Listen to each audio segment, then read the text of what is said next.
우리는 이제 사무엘 상하의 말씀을 마치고 열왕기 상하의 말씀을 묵상하려고 합니다. 계속된 다윗의 이야기를 보면서 우리가 생각해 볼 때는 분명히 역사적 이야기를 다루기 때문에 이 역사서다 그런 생각을 할지 모르지만 우리 사람들은 이 열왕기 상하를 역사서라고 말하지 않고 선지서라고 말을 합니다.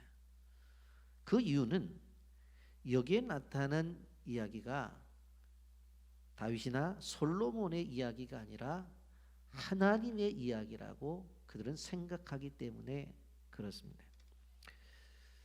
저는 그러한 관점이 맞다고 생각해요. 그래서 우리는 이러한 관점 속에서 열왕기 상하를 보려고 합니다.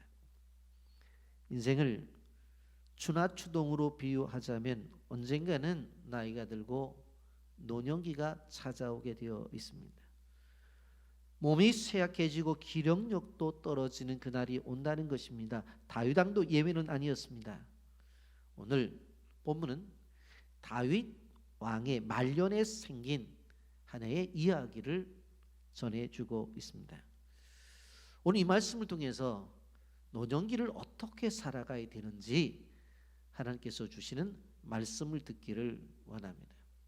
영상 보고 말씀 계속하겠습니다.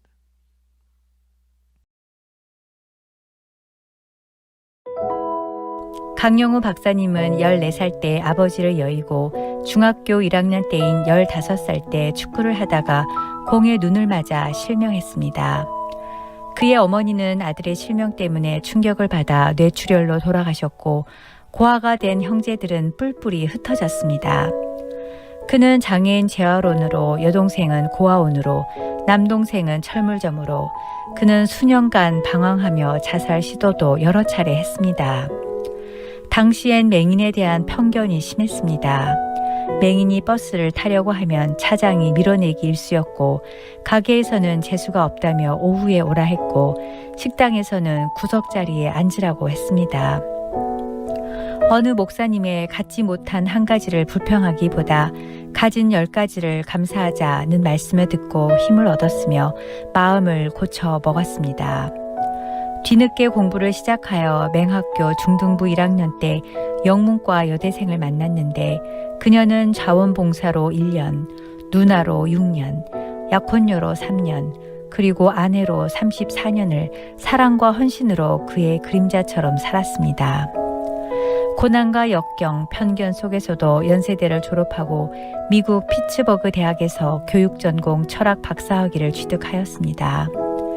시각장애인과 동양인이라는 핸디캡을 딛고 연방정부 최고 공직자인 미국 백악관 정책 차관보까지 지냈습니다. 강영우 박사님은 췌장암 말기라는 청천벽력 같은 사형 선고가 임했을 때 의사 선생님이 수술로 2년 생명을 연장할 수 있다고 말했지만 그는 구차하게 목숨을 연장하고 싶지 않다며 거절했습니다. 그리고는 가까운 지인들에게 자신의 죽음으로 인해 슬퍼하거나 안타까워하지 않기를 바란다고 하시면서 담담하게 이런 내용의 마지막 작별 편지를 이메일로 보냈습니다. 저는 신앙인입니다. 죽음 이후에 다음 세상을 믿는 사람이죠. 제가 가장 좋아하는 말은 레이건 전 대통령의 어머니가 레이건에게 해줬다는 말입니다. 오늘 너에게 생긴 나쁜 일이 내일의 좋은 일이 될 것이다. 죽음이라는 게 사람에게는 가장 나쁜 일일 수도 있지만 그 다음에 더 좋은 일이 있을 수 있다고 믿습니다. 육신으로 볼 때 죽음은 공포요, 좌절이요, 절망이지만 다음 세상을 믿는 하나님의 사람으로 이것은 저에게 절망만은 아니기에 생명 연장하는 일에 낭비하고 싶지 않습니다. 시력을 잃은 것은 저에게 축복이었습니다. 그 덕분에 더 열심히 살 수 있었습니다. 장애라는 것을 지옥으로 생각하면 그대로 된답니다. 그러나 그걸 축복으로 여기면 놀라운 일이 생기죠. 무엇보다 만남의 축복이 옵니다. 여러분들로 인해 저의 삶이 더욱 사랑으로 충만했고 은혜로웠습니다. 감사합니다. 이렇게 끝을 맺은 편지가 회자되면서 많은 사람에게 감동을 주었습니다. 그로부터 딱 일주일 뒤에 신문에 기사가 떴습니다. 시한부 3 강용우 박사 가진 것 다 주고 떠나렵니다. 국제 로타리 재단에 25만 달러 기부. 그는 그동안에 하나님의 은혜에 너무 감사해서 하나님의 은혜를 갚는 마음으로 무려 25만 달러, 우리나라 돈으로 2억 9천만 원의 장학기금을 만들어서 기부했습니다. 그뿐 아니라 피츠버그 대학교의 공공정치학 법학 포럼에 2만 5천 달러, 한국의 연세대학교에 4억 원의 돈을 기부했습니다. 강용우 박사는 2012년 2월 23일 향년 68세 나이로 소천하셨는데 마지막 가시는 길에도 이렇게 아름다운 선물을 베풀고 가셨습니다. 그가 남긴 책에서 그는 이렇게 말했습니다. 장애는 불편함일 수는 있어도 불완전함은 아니다. 자신을 지배하는 생각의 장애, 마음의 장애, 영의 장애를 뛰어넘어라. 희망에는 장애가 없다. 차별이 아닌 특별함으로 보라. 나의 장애보다 크신 하나님을 바라볼 때 희망은 이루어진다. 강용우 박사는 한평생 장애인 인권과 복지를 위해 헌신하며 하나님의 사랑을 전했고 시작보다 끝이 더 아름다운 삶으로 예수님을 닮은 삶을 사셨습니다. 우리는 영상을 통해서 한 그리스도인 강용우 박사의 이야기를 우리는 볼 수가 있었습니다. 그렇다고 하면 성경으로 돌아가서 우리는 이 다윗의 마지막 부분을 좀 말씀을 통해서 좀 은혜를 나누고자 합니다. 이 다윗이 나이가 들었을 때 어떠한 경험을 하느냐? 첫째, 이불을 덮어도 따뜻하지 않은 날을 경험합니다. 이런 다윗이 어떤 사람이었어요? 한때는 이스라엘 영토를 크게 확장하면서 성군으로서 온갖 영향력을 끼치던 그런 사람이었습니다. 이제 그런데 노쇠한 인생이 되어지니 몸의 온기마저도 잃고 이제는 젊은 처녀가 몸에 따뜻한 체온을 공급해야 되는 그러한 상황까지 가게 되어진 것입니다. 1절 말씀입니다. 다윗 왕이 나이가 많아 늙으니 이불을 덮어도 따뜻하지 아니한지라. 왜 이불을 덮어도 따뜻하지 아니해요? 나이가 들어서 그런 거예요. 여러분, 다윗이 어떤 사람이었어요? 백전백승을 이루는 사람이었어요. 음악에도 천재였어요. 수금을 잘 연주하는 특별한 은사가 있어서 그가 수금을 연주할 때는 악한 세력들이 귀신이 떠나가는 역사도 경험을 했어요. 왕으로 통치도 잘했습니다. 마음이 넓었기 때문에 자신의 정적이었던 사울왕을 품었고 그가 죽었을 때 눈물을 흘리며 울었습니다. 그리고 자신은 남유다 출신이지만 북방 이스라엘까지 품어서 결국은 통일 왕국을 이루는 그러한 통이 큰 사람이었습니다. 그런데 이제는 그의 혈액 순환이 잘 되어지지 않아 컨디션이 좋지 않은 거예요. 여러분, 하나님의 사람이라고 다 건강한 건 아니에요. 이삭은 말년에 눈이 잘 보이지를 않았어요. 이삭의 아들 야곱도 노년에 눈이 나빴던 것을 바라볼 수가 있습니다. 그런데 다윗은 어떻게 되어졌어요? 이불을 덮어도 따뜻하지를 않아요. 그 이불이 어떤 이불이에요? 바로 왕실의 침구예요. 그 좋은 침구를 가지고도 아무리 덮어도 따뜻하지 않은 거예요. 여러분, 이것이 다윗에게만 해당되는 이야기인가? 그렇지 않습니다. 오늘 우리 모두에게 해당되는 이야기입니다. 언젠가는 그런 날이 온다는 것입니다. 사람은 다 늙게 마련이에요. 어떤 사람이 촛불을 켜놨는데 이 촛불이 꺼질 듯 그러는 거예요. 보았더니 창문이 조금 열려져 있어요. 아, 그렇구나. 그러니까 촛불이 꺼지지 하고 창문을 딱 닫았어요. 그랬더니 꺼질 듯한 불꽃이 살아나는 거예요. 맞아. 이러니까 온 방이 밝아지는구나. 근데 한참 있다가 촛불이 또 꺼질 듯 하는 거예요. 가만히 봤더니 촛밀이 다 녹아가지고 이제는 어떻게 되어져요? 심지가 다 들어가서 촛불이 꺼지는 거예요. 창문을 닫았다고 해결되는 게 아니라 시간이 지나니까 촛불이 꺼져가는 거예요. 여러분, 우리는 이러한 생각을 하면서 그날을 생각하며 의기소침하자는 이야기가 아닙니다. 그래도 젊었을 때에 두 발을 가지고 걸을 때 하나님 앞에 진실 때 믿음의 상환을 좀 해보자고 하는 것입니다. 이불을 덮어도 따뜻함을 느끼지 못할 때 그때 가서 좀 젊었을 때 열심히 할 걸, 그런 생각하지 말려고 하는 거예요. 여러분, 우리가 우리의 인생을 점검하게 되어질 때에 정말 하나님의 은혜로 내 삶을 살았다고 하는 고백이 우리에게 있어야 되지 않겠느냐라고 하는 거예요. 시선의 은혜라고 하는 찬양을 우리는 너무나 잘 알고 있습니다. 내가 누려왔던 모든 것들이, 내가 지나왔던 모든 시간이, 내가 걸어왔던 모든 순간이 당연한 것 아니라 은혜였어. 아침에 해가 뜨고 저녁에 노을, 봄의 꽃 향기와 가을의 열매, 변하는 계절의 모든 순간이 당연한 것 아니라 은혜였어. 모든 것이 은혜, 은혜, 은혜, 한없는 은혜. 내 삶에 당연한 것 하나도 없었던 것들, 모든 것이 은혜, 은혜였어. 아멘입니까? 우리 인생의 노년에 고백할 때 당연하다고 생각했던 것들이 은혜라고 고백하는 그러한 고백이 있기를 바라는 거예요. 다윗왕이 노새에서 세상을 떠날 때가 가까웠어요. 그런데 성경이 뭐라고 말해요? 1절 다시 보면 다윗왕이 나이 많아 늙으니 이불을 덮어도 따뜻하지 아니한지. 이런 상황 속에서 신복들이 어떻게 해요? 추워서 저렇게 잠을 자지 못하고 있는 우리 다윗왕으로 해서 피가 끓는 젊은 여인 하나 구해서 인간 온도계로 좀 드렸으면 좋겠다. 그래서 바로 여인을 선택해서 바로 다윗의 침실에 들어가게 한 것입니다. 그래서 아비삭이라고 하는 아리따운 수남 여인이 다윗에게 오게 된 거예요. 그런데 오늘 성경을 보면 다윗이 거절을 해요. 4절입니다. 이 처녀는 심히 아름다워 그가 왕을 받들어 시중 들었으나 왕이 잠자리는 갖지 아니하였더라. 그렇게 말씀하고 있습니다. 여러분, 이러한 상황이 다윗에게만 있는 거 아닙니다. 조금 깊이 생각해 보면 우리 인생에도 찾아와요. 그러나 우리는 실제적인 나이가 아니라 신앙적인 차원에서도 한번 생각해 봐야 되는 거예요.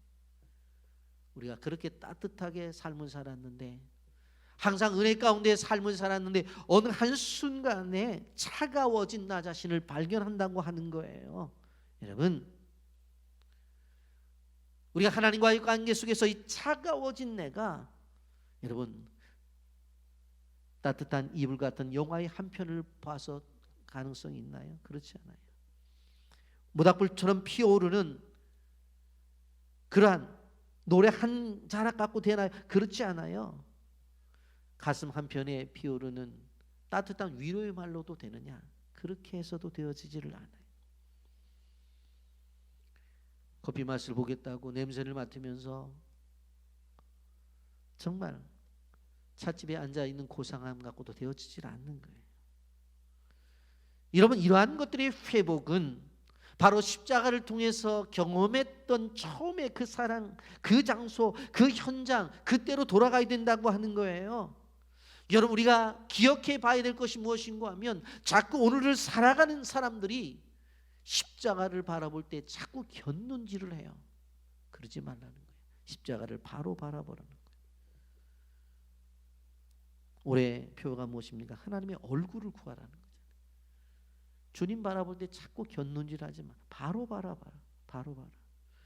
그리고 그 주님을 바로 봤으면, 바로 봤다고 한다면 십자가로 다가가라는 거예요.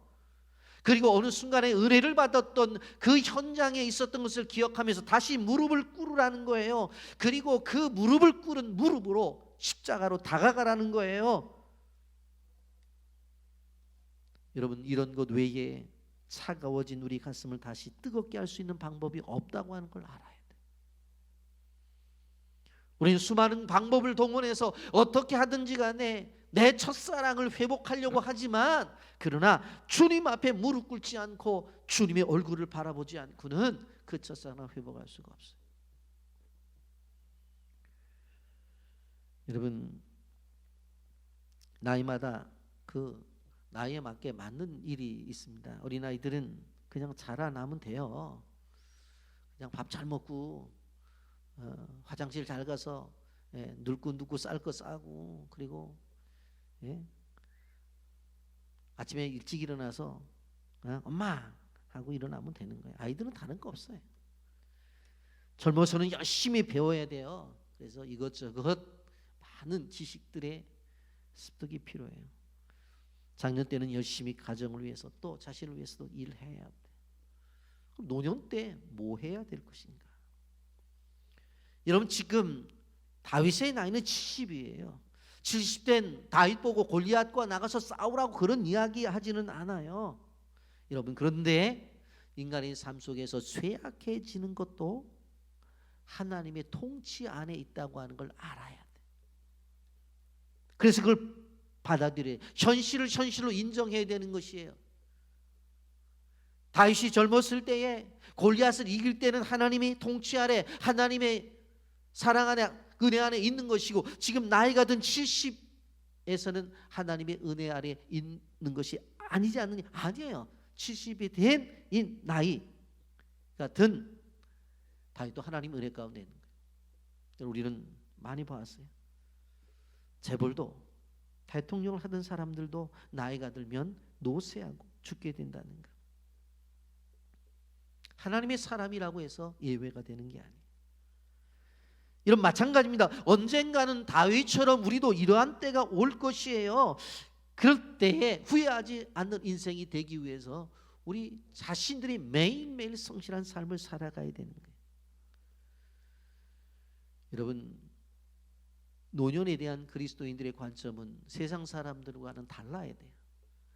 세상 사람들은 나이 든 사람을 향해서 늙었다고 말을 하고 늙어간다고 말을 해요. 여러분, 우리는 늙어가는 존재가 아니라 익어가는 존재. 여러분, 과수나무를 심고 과일을 따는 그러한 과수원지기가 그 과일을 바라보면서 너 늙어가는구나, 그러는 사람이 없어요. 뭐라고 말을 해요? 익어간다는 표현을 하지.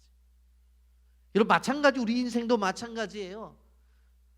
늙었다고, 늙어간다는 표현이 아니라 하나님 앞에서 이제 따서 하나님 앞에 드릴 그러한 열매로서 익어간다고 하는 거예요.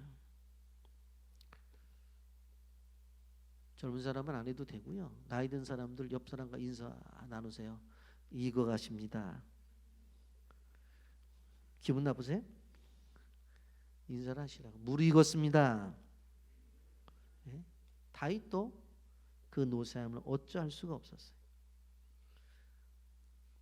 그가 정사를 온전히 볼 수가 없었어요. 우리도 언젠가는 노인이 되고 노쇠하게 될 것이에요. 그 때를 위해서 오늘을 충실하게 살아야 되는 거예요. 노안이 생기고 갱년기가 되어지고 머리는 흰머리가 생기고, 그럴 때 우리는 무슨 생각을 해야 되는 줄 아세요?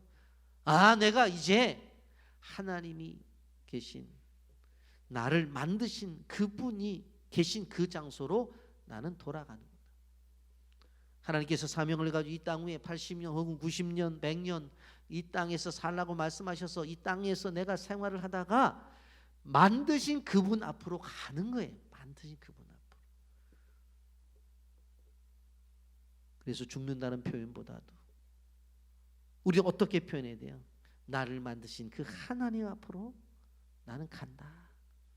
그런 생각을 가지고 믿음의 생활을 해야 되는 거예요. 저보다 연세가 있으신 분들에게 죄송합니다만은 저도 이번 주간에 느껴진 것은 계속되는 새벽 설교 제가 했죠. 또 신방 계속했죠. 근데 인카운터 또 어제 3번 설교를 하루 종일 10시부터 오후 5시까지 했죠. 주일 설교 또 해야 되죠. 내일 또 새벽기도 해야 되죠. 작년만 해도 무서운 거 몰랐거든요. 뭐 이 정도야 뭐 내가 못해 했는데 올해는 힘들더라고요. 올해는 그렇구나. 나이는 드는 거구나. 이게 무르익어 가는구나 하는 것들을 느꼈어요. 이런 모든 인생이 이렇게 흘러가는데 오늘 성경을 통해서 한 가지 또 중요한 것은 뭐냐면 그러한 인생 다윗의 인생에게도 함께한 신하들이 있었다는 거예요. 2절 말씀 보십시오. 그의 시종들이 왕께 아뢰되 우리 주 왕을 위하여 젊은 처녀 하나를 구하여 그로 왕을 받들어 모시게 하고 왕의 품에 누워 우리 주 왕으로 따뜻하시게 하리다. 왕 주변에 있는 사람들이 생각을 해요. 저렇게 밤만 되면 추워서 떨고 있으니 어떻게 하면 좋을까? 어떤 방법을 쓸까? 신하들이 신복들이 의논한 끝에 아주 예쁘고 건강한 어린 처녀 하나를 구해서 왕의 품에 안겨두면 따뜻한 그 기운이 옮겨지지 않을까? 인간 난로를 하나 만들어 주자고 그렇게 이야기한 거예요. 이것을 교회 학교 학생들 어린아이들에게 이야기하면 그래요. 선생님 전기난로 하나 사서 주세요. 그럼 끝나. 근데 이 당시는 그런 게 아니야. 예? 그래서 결정을 내리는 거예요. 그럼 처녀 하나를 구하자. 여러분 이것이 바른 판단은 아니에요. 그래서 다윗이 거절을 하잖아요.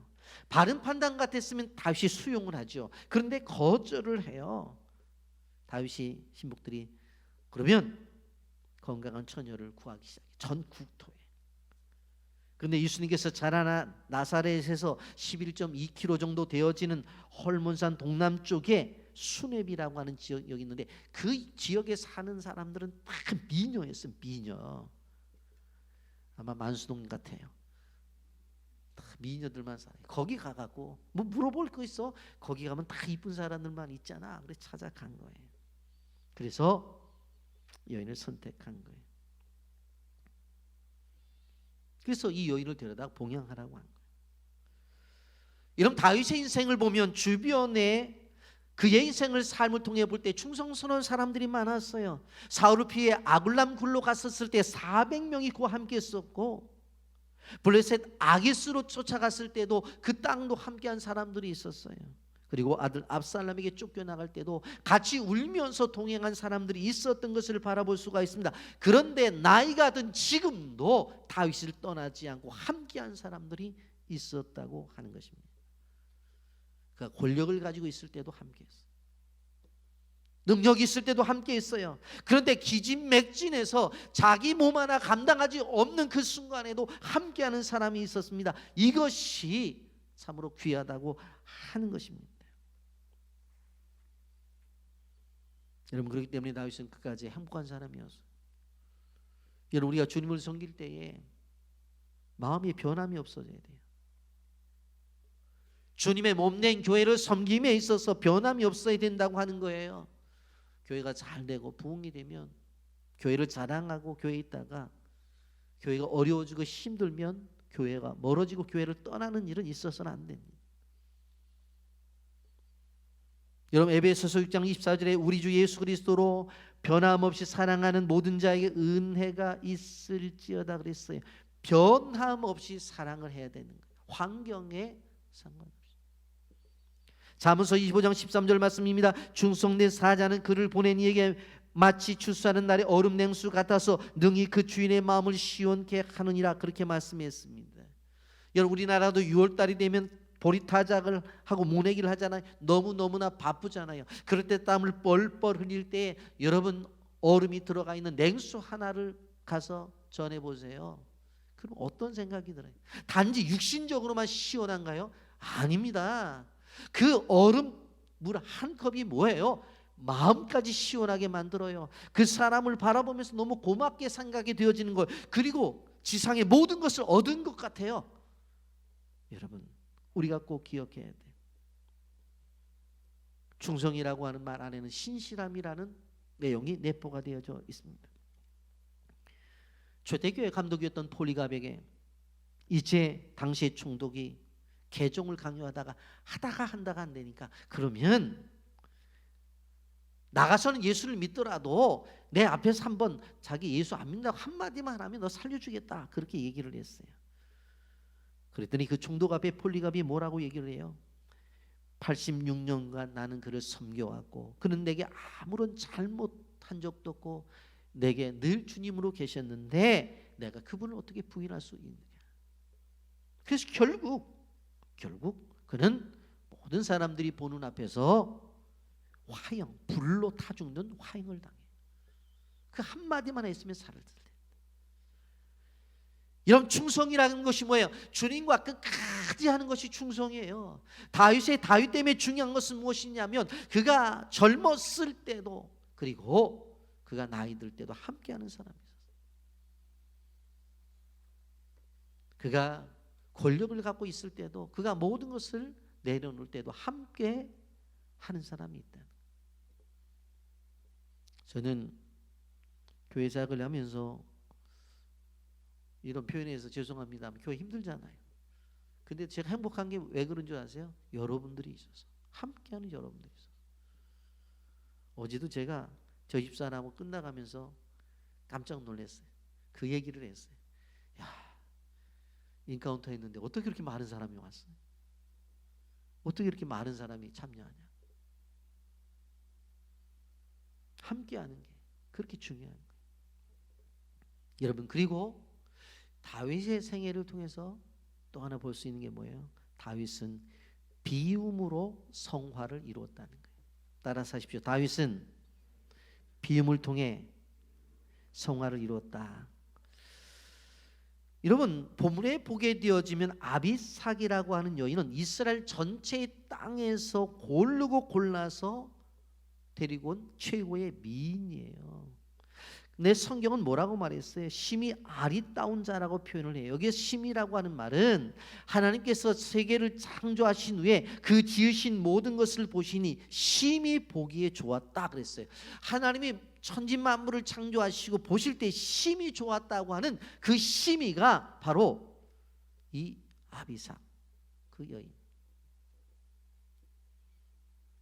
누가 인정해 주지도 않아도 이런 문장이 나올 때는 우리 여자 집사님들이나 또 우리 청년들은 왜 내 얘기를 자꾸 하지? 그렇게 마음을 가져보는 것도 좋아요. 여러분, 다윗은 자신의 인생의 말년 속에서 자신이 눈을 감기 전에 해결해야 될 하나의 문제가 있었어요. 그 문제를 그대로 놔두고 눈을 감을 수가 없었던 것입니다. 여러분, 다윗의 인생을 보세요. 그는 작은 마을에 태어나서 목동으로 있었던 존재. 그런데 그 외에 그가 이스라엘의 왕이 되어집니다. 왕이 되자 모든 것을 얻을 수 있어요. 여러분, 성공이라는 말을 사회에서 쓰고 있는데 성공이라는 것이 무엇을 의미하는 줄 아세요? 얻을 수 있는 모든 것을 얻는 능력을 가진 것, 그게 성공이에요. 그래서 오늘날 자본주의 사회 속에서는 가장 중요한 걸 뭐라고 말을 해요? 돈이라고 그러잖아요. 뭐 돈 있으면 먹고 싶은 거 먹고 사고 싶은 거 사고 하고 싶은 거 다 하잖아요. 그 돈이 바로 능력이라고 그렇게 생각하니까 돈을 많이 가진 사람은 저 사람 성공했어 그렇게 말하는 거예요. 또 권력을 가지고 있는 사람도 성공했다고 말을 해요. 왜? 그 권력 가지고 마음대로 휘두를 수 있으니까. 그런데 그러한 모든 것을 가지는 중에 빼놓을 수 없는 것이 뭐냐면 여인이에요. 여인. 여러분, 동서고금을 막론하고 왕들은 많은 은혜를 얻었던 것을 바라볼 수가 있습니다. 백제의 의자왕이 3,000궁녀를 얻었다고 그랬어요. 부인이 3,000명이었어요. 우리나라도 솔로몬뿐만 아니라 대단한 왕이 있긴 있었어요. 그렇죠? 예? 그런데 다윗의 첫 아내는 사울왕의 딸인 미갈이었어요. 그런데 사울왕을 피해 다니면서도 아내를 얻었어요. 그가 누굽니까? 아히노암과 아비가일이라는 여인을 얻어요. 그리고 나서 그 뒤에 왕이 된 후에도 그술왕 달메아의 딸 마가라든가 학깃, 아비달, 에글라, 그리고 예루살렘에 와서도 아내를 얻어요. 이렇게 아내를 얻었다는 말이에요. 왜? 이 아내를 얻는 것이 당시의 문화 속에서 왕이 가지고 있는 성공을 반영하는 증거였기 때문에, 그러나 우리가 생각해 봐야 될 것이 있습니다. 그러면 이 아내를 많이 얻는 것 자체가 성공이라고 한다고 한다면 단순하게 그렇게만 생각할 수가 있을 것인가? 아닙니다. 바로 그 속에는 욕망이라고 하는, 더 실제적인 표현을 쓴다면 욕심이라고 하는 것이 그 안에 있었다고 하는 것입니다. 사람들은 그렇게 이야기할 수 있어요. 당시의 문화가 그렇고 그러니까 또 하나의 아내를 얻을 수 있잖아. 그렇게 말할 수 있을지 모르지만 그러나 왕이기 때문에 아내를 더 얻은 게 아니라 욕심이 있어서 더 얻은 거예요. 그걸 성경이 가르쳐주고 있는 거예요. 그래서 사람은 이 욕망을 주의해야 돼요. 처음에는 조그만 것 같아서 한 가지 두 가지를 얻다가 보면 나중에 그것이 욕심이 되어지고 결국은 그것이 그 사람의 인생을 무너뜨린다고 하는 거예요. 그것이 죄를 짓게 되어지는 경우도 나타나는 것을 볼 수가 있습니다. 대표적으로 다윗의 사건 속에서 이 사실을 알 수 있는 것이 무엇입니까? 밧세바의 사건입니다. 여러분, 다윗이 남편이 있는 아내를 데리고 올 필요가 없었어요. 왜? 그 당시도 아내가 8 있었고 자기가 원한다고 한다면 남편 없는 여인을 취할 수 있잖아요. 그런데 그렇게 안 하잖아요. 그리고 결국은 임신하니까 그 남편도 죽이고 그런 일이 벌어지지 않나요? 이것이 다윗의 인생을 무너지게 만든 거예요. 물론 다윗이 회개하자 용서는 했어요. 그러나 죄값은 치른 것을 볼 수가 있습니다. 우리가 꼭 기억해야 될 게 하나님 앞에 범죄하잖아요. 그럼 용서를 구하면 용서는 해주셔요. 그런데 그의 죄값은 치른다고 하는 거예요. 여러분, 그 일로 말미암아 그 집안에 비극적인 사건이 벌어지잖아요. 큰아들 암논이 이복 여동생인 다말을 성폭행해요. 이 일로 인해서 다말의 오라비인 압살롬은 어떻게 합니까? 여동생을 복수하겠다고 해서 암논을 죽이잖아요. 그리고 나중에 압살롬은 아버지 다윗에게 칼을 디미를 들고 왕궁에서 내쫓아 버리잖아요. 결국 그렇게 된 압살롬은 또 죽임을 당하게 되었어요.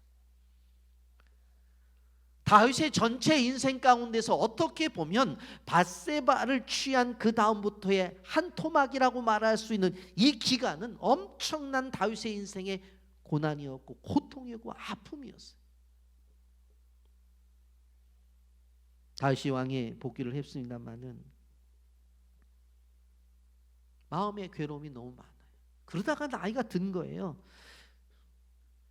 그래서 잠자리를 하고 있는데 아무리 왕궁에 좋은 비단 옷을 비단 이불을 갖다가 주어도 따뜻하지 않는 거예요. 그래서 이제 종들이 천하의 절색의 아비삭을 선택해서 준 것입니다. 4절 보면 2000년은 심히 아름다워 그가 왕을 받들어 시중하였으나 잠자리는 같이 아니하였더라.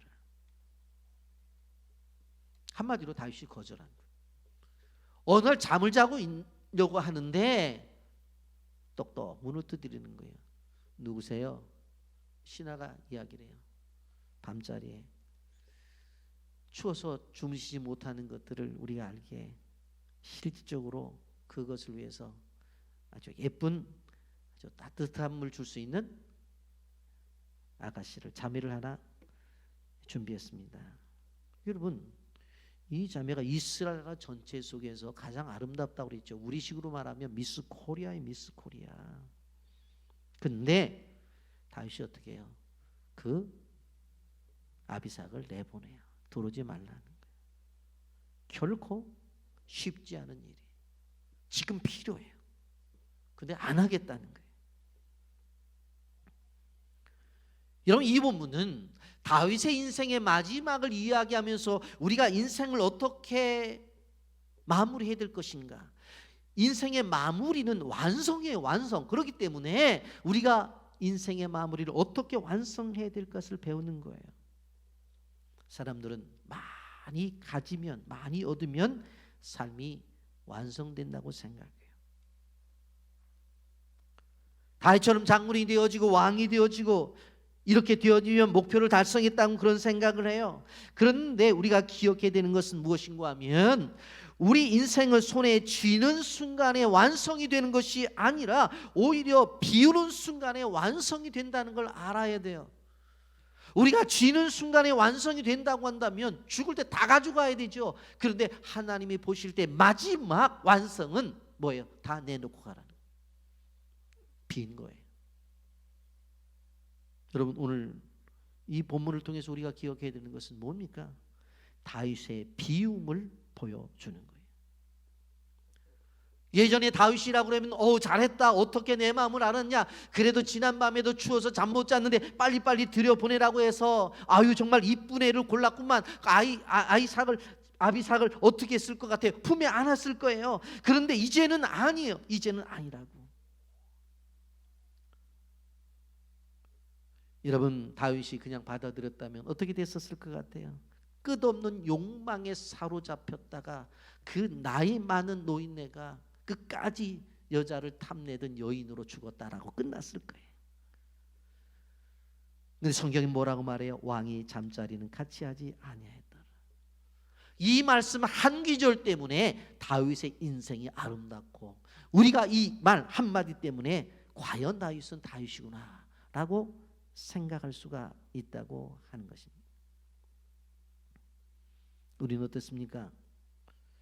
어떻게 하든지 많이 가지려고 하고, 기회가 되면 많이 채우려고 하고, 뭐 내가 했나?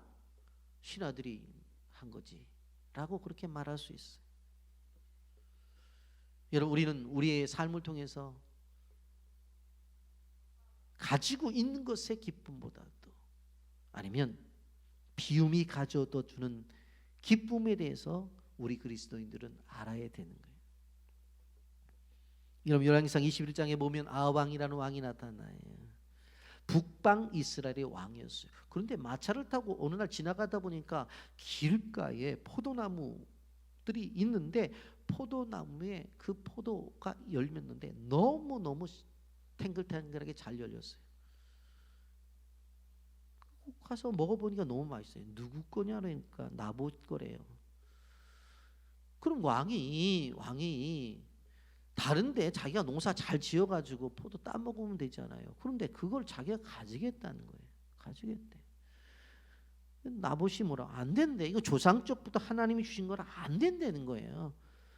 오늘 시름시름 그러니까 아내 이세벨이 도대체 왜 그러냐 그랬더니 포도밭 때문에 그렇다고.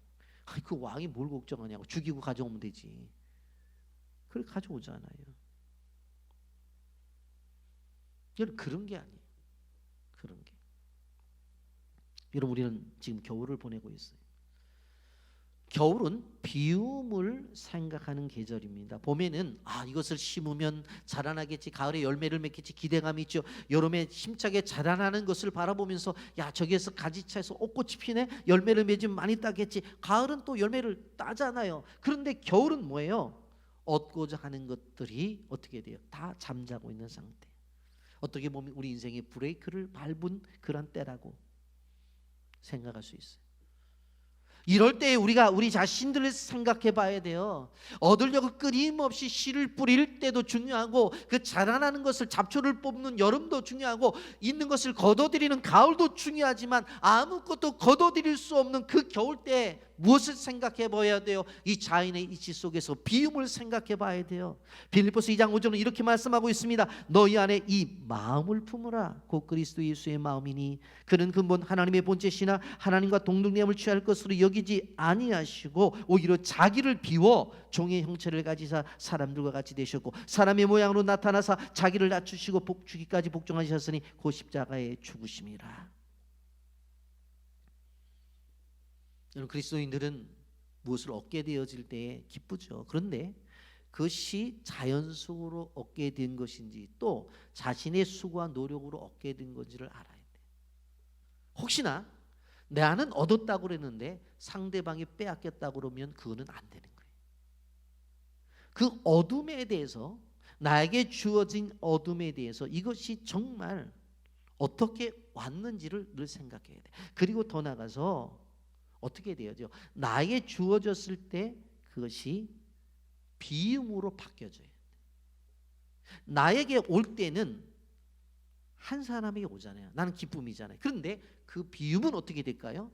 두 사람에게 주면 두 사람이 기뻐하고, 세 사람에게 주면 세 사람이 기뻐하고, 네 사람이 주면 네 사람이 기뻐하는 거예요. 이게 성경에서 말하는 원리. 여러분, 지난 주간에도 우리가 몽골에 성경 물품을 보냈는데 가지고 올 때는 저 혼자 기뻤죠. 야, 이 아가방의 옷을 이렇게 많이 갖다 놓고. 근데 우리 GMS 선교사님들 16명에게 35벌씩 해서 다 보냈어요. 그러면 저 혼자 기뻤는데 16 선교사에게 보냈으니까 다 선교사들마다 제가 얘기했죠. 이거는 봐라, 가격표도 안 뗀 거야. 그러니까 그냥 나눠주지 말고 몽골에서도 100일이 되든 돌이 되든 그때 신방 갔을 때 쓰라고. 다 좋아해요. 그럼 나는 가져왔을 나 혼자 기뻤는데 받는 선교사님들 16명이 기뻐할 거 아니겠어요. 그리고 분유 남은 것, 몽골 목사님 오셔서 216개 다 가져갔어요. 선교 창고가 비었어요. 저는 믿어요. 다음 주간에도 채워질 줄을. 우리 일인데 아멘 하님 하세요. 남의 얘기가 아니라니까 지금 우리 얘기지. 비워지면 채워지고 비워지면 채워지는 이 은혜를 놓치면 안 돼, 그리스도인들은.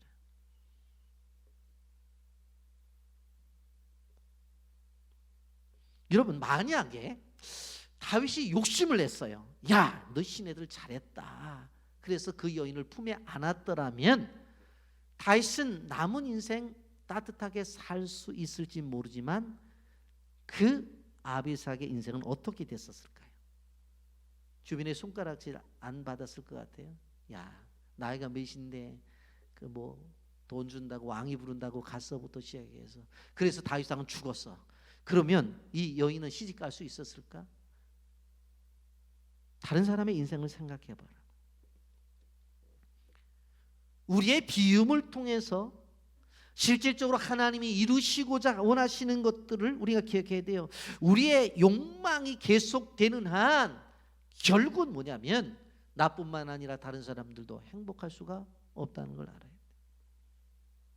여러분, 세상에서는 많이 얻은 사람들이 위대하다고 말을 해요. 근데 하나님의 나라는 얼마나 많이 비웠느냐를 하나님은 인정하시는 거예요. 요한 웨슬레가 이런 이야기를 했습니다. 그대는 할 수 있는 대로 최선을 다해 돈을 벌라. 할 수 있는 대로 최선을 다해 저축하라. 그리고 할 수 있는 대로 나눠줘라. 하나님께서 우리에게 주신 은혜를 따라서 많이 벌라는 거예요.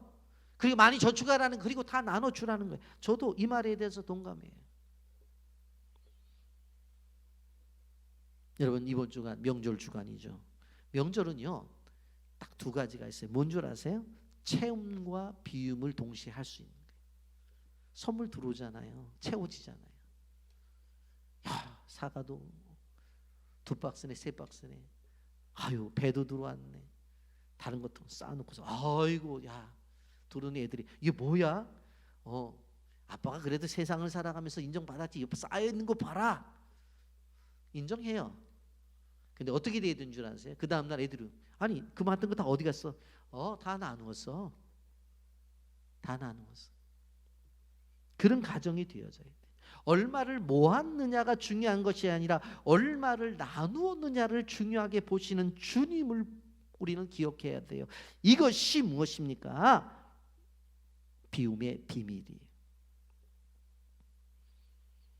여러분, 이제 말씀을 정리하려고 합니다. 이 일을 통해서 다윗이 밧세바를 억지로 아내로 삼았던 그 일에 대해서 부끄러움을 씻어버린 거예요.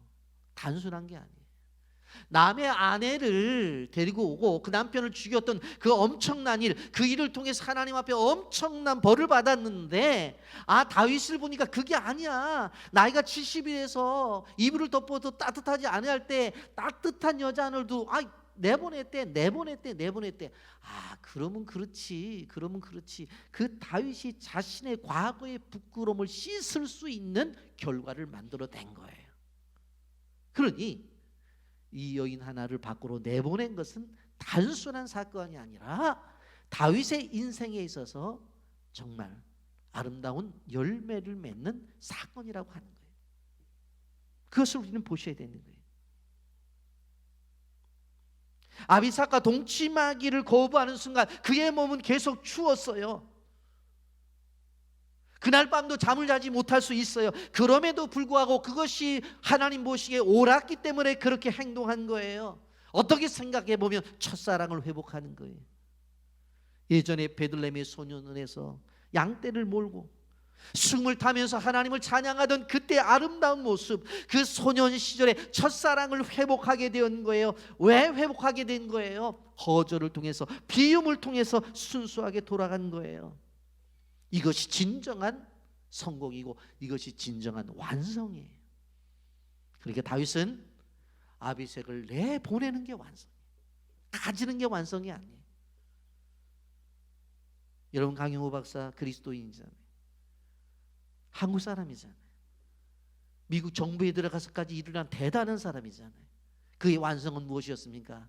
다 내놓고 가는 거였어요.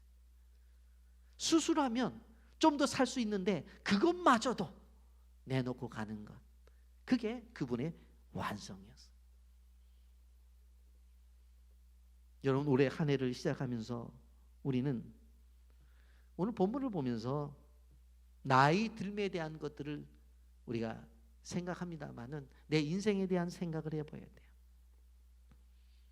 여러분, 갈수록 추해지는 그런 노년이 있고 나이가 들수록 그리스도의 향기를 뿜어내는 노년이 있습니다. 여러분, 어떻게 늙어갈래요? 나이가 들수록 욕망에 따라 물질욕, 권력욕, 명예욕, 이러한 욕구에 취해서 살아갈 건가? 오늘 본문에서 나오는 우리는 다윗처럼 비움의 마음, 그리고 그 비어있는 것에 주님을 채우고 주님의 사랑을 채울 수 있는 사람이 되어져야 되겠다고 하는 것입니다. 새해를 출발하는 1월달, 또 이번 주간 명절 주간입니다. 한 해를 설교하며 기도하고 출발을 하고 있는 이 상황 속에서 헛된 욕망을 추구하지 맙시다. 세상의 욕망과 육신의 욕망을 추구하지 맙시다. 그러면 그곳에서는 성령의 열매가 맺어지지를 않는다고 하는 것입니다. 다윗은 마지막 성화를 향해서 달려가고 있어요. 우리 인생에 더 비웁시다. 더 나눕시다. 더 애틋한 심정을 가지고 주변의 사람들이, 나보다 어려워하는 사람들에 대한 관심을 가지자. 여러분, 주님은 얼마를 가지고 있느냐를 보시는 것이 아니라 얼마를 나누느냐라고 하는 것을 가치게 보시고, 그리고 가지고 있는 것보다도 빈 것을 더 가치게 해서, 그것이 십자가 사상이에요. 십자가에서 자기를 비워 자기 목숨까지 내놓고 우리를 위해서 죽으신 그 사랑을 실천하는 한 해가 되기를 예수님의 이름으로 축복합니다. 아멘.